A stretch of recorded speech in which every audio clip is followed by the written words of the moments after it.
us now is Cindy Eggleton. She is the CEO of Brilliant Detroit, with us once again on the MegaCast. Cindy, thank you for being with us. It's always a pleasure. Thank you for having me. Appreciate it. So for those that aren't familiar, they haven't seen you on our show before and heard us talk about these educational issues with you in the past. Tell us a little bit about your organization, about Brilliant Detroit. Yeah, so Brilliant Detroit is an organization that we say we create kid success neighborhoods. Essentially, we take houses in the middle of the neighborhood and repurpose them into family centers where we provide education, health, and family support, what we call Belly to 8. By Kid Success Neighborhood, we're all in organizing the neighborhood along with the neighborhood to reach and achieve their goals so that a zip code does not predict a child's success. In the last 5.5 years, we have grown to serve over 8,000 people in 12 neighborhoods across the city. So we're in every part of Detroit, and it has been my honor to co-found this organization. So over the course of the pandemic, the needs of children on the education front has changed drastically, especially of late, being that a lot of children were able to go back to in-person learning. Now there's some variation between some school districts being in person, some being virtual, others that have canceled classes to begin the year to decide to go one way or the other or set up one situation versus the other. How has that changed the approach that Brilliant Detroit has had to take to providing these services to these children? Yeah, so I just want to say that for us, this has been a head, heart, and shoulders effort. Because we are so in the middle of the neighborhoods and work with so many kids and families, this is something that we have an enormous amount of responsibility for. And during this time, it's also been a fluid time because it is a chaotic period for families. That 1 week they're in school, 1 week they're not. They're doing virtual. What is happening and consistent for almost all kids is a need for recovery learning. And we see that really strongly in the work we do. We do a lot of after-school tutoring. In fact, about a year ago during the summertime, we did more tutoring than the public school did for kids to help with the recovery. Now, with that, there's good news. There's lots more volunteers, there's lots more kids, and there is help for kids and families. That's the good news. The sort of tougher news is that we need a lot of volunteers to get that work going for 2 hours a week, which is really kind of can be not a lot of time, but can be a big commitment. It is critically important that we do as much of that as humanly possible. We're doing other things during the pandemic to take care of social, emotional, et cetera. But I think there is nothing more critical as it relates to the education goals is to bolster and offset one-on-one with families and kids a tutoring device. So as you had said, fortunately, with the changes that continue to happen because of the pandemic and within the pandemic's individual challenge, there has been a greater need for these services, and luckily you've been able to have a greater staffing of volunteers to be able to provide those services. So with that being the case, what are some of the more urgent needs at this time, both for the families but also for the organization, in order to maintain those relationships and continue to provide these services at high quality, especially given the uncertainty that we're dealing with? Yeah, so just without question, we have grown during the pandemic 50%. We've actually, we're 50% of our size has grown during that time, so we've grown 100%. So that tells you that the need is extreme. So that's one need for us, is to continue to be able to grow in a way that is thoughtful so that we can serve families and kids. The second piece of it is tutoring. So when we are saying that on any particular semester, we are tutoring 700 to 800 kids, we need that many tutors along with those kids. Those are big numbers. It is really an important thing that we work hard to continue to get more of those. We have a waiting list for kids right now and for tutors. The other thing that I think is sometimes forgotten is that we are all relationship-driven people. So how we do our tutoring, et cetera, is to build with different partners in this work relationships that are one-on-one and that can be fostered in those ways. So those are some of the things that are critical needs for us, and also include things like distributing pieces of information, books, et cetera, so kids and families have what they need.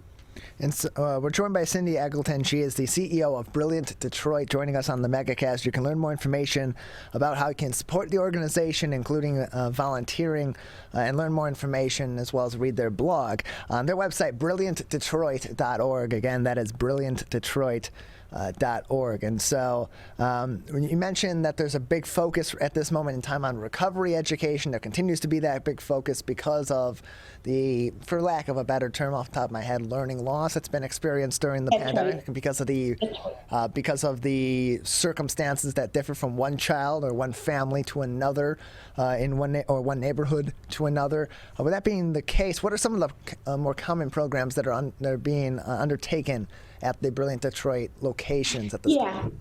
So we have a platform of programs. We have 100 partners in our work. So you come in and you can get just about anything you need. And that platform is around education, but it's also around health and family support. All of those areas are really important. If you're not able to have proper nutrition or eat or physical activity, you're not going to do as well on your learning, right? But we also work with both kids and adults. So we are running all kinds of programs at this time, and some of those highlights are actually around health. How do you take care of your social, emotional, and mental health needs at this time? How do you maintain physical activity? What do we do? What do I do with my parenting skills at a period where I feel stressed? All of those things are offered. I want to also say we work belly to 8. So we have programs for little ones and parents of little ones, 0 and up, how to build language skills, etc. Although we are having challenges, obviously, with COVID, the world isn't going to stop, and these kids deserve everything they can get to be successful as adults. So as you've mentioned, Cindy, because this is focused on the education of the kids, but it's also these locations that, through your organization, are effectively community centers as well. And so you're focusing not just on the child, but also on the family. So with that being the case, during the pandemic, on the education front for our children, how has your organization, especially of late, been working to address the needs of the parents in that situation? Because those individuals are so key in those kids' education as well. They're everything. And we believe a parent is the first teacher, and they should help lead. So we have a huge amount of efforts and programs for the parents, which include parenting skills, workshops, health programs. We also have GED programs, as well as just general information about how to build and feel better yourself from a social, emotional, and a resilience. The other thing that we do is we build family connection. We have programs that help build what's good in your family and strengthen that. All of those things are really important. As adults, and I think we can all relate to this, we're stressed out, right? Every day is something new, and it's really hard. But I think the most important thing for adults and also for kids, and we've continued that even when it's virtual, is what they find is each other. Okay? We're a disconnected world. How do we, in this environment, stay connected? I can't tell you how often I hear that over and over and over again is a critical need. And so within our programming, we build them as cohorts. So you're not just coming one and done. You are learning and growing together with others, and it is very, very relational. It is critical. A good friend of mine who used to work in the federal government around education and community partnerships said, it's relationships before curriculum. I think in this world, sometimes we forget that we are humans, and we think we can just give something to somebody. They can show up to a class and it's all good. But at base, we are people, and so we really build that into everything we do. We're joined by Cindy Eggleton. She is the CEO of Brilliant Detroit. You can learn more about the organization by visiting their website at brilliantdetroit.org. And so we talked about volunteers earlier on in this discussion, Cindy. What are some areas of support currently where volunteers are most needed? Yeah, I'm just going to say we are the lifeblood of Brilliant Detroit is also our volunteers. We call it zip code, neighbor to neighbor, regardless of zip code. I want to point out that we have volunteers from over 250 zip codes that work with us. And that is an amazing statement in a world that sometimes doesn't feel that people are there for each other, to say how much people are there for each other. So top on our list is we need individuals that can sign up 2 hours a week on 1 hour, 2 different days to help mentor and tutor children. That's a number one priority. Another priority is we have a virtual storyteller club, a club where people can actually come in and they can read stories that can then be broadcast and be given to kids. That's another major need. We also have needs in regards to special skills that people might want to give and surround along with the work that we're doing. It can be in regards to strategy, it can be in regards to just about anything. That is also an important piece of what we need and want at this time. We're joined by Cindy Eggleton, the CEO of Brilliant Detroit, joining us on the MegaCast, also the co-founder of Brilliant Detroit. And so you have your organization's got a big goal for 2024. They want to have 24 sites set up by that time. What are some of the plans that are going into fulfilling that goal, and what does that mean then for Detroit families, for the children, for the citizens of the city?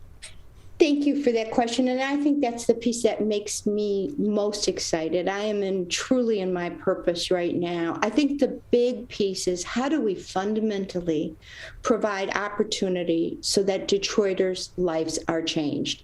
When we get to 24 sites, and we currently have 12 sites open, when we have 24, we can change population level change. So right now, reading at grade level, which is a critical indicator of success in life, is less than 16% for Detroit kids. We can change that number. That is a goal we all want to get behind. That begins to change the world. Because of the number of kids and families we serve, we're able to step into that, and so we are in it wholeheartedly. On average for the kids, and we have multiple different programs for reading depending on where the kids and families are, and multiple partners have grown 3 reading levels. That's a big deal. And so those are some of the things that we really want to change. We can also change health measures, et cetera. So in all ways, what we are trying to do is to provide safe, welcoming spaces where people can feel connected and get what they need. Everybody wants what's best for their families.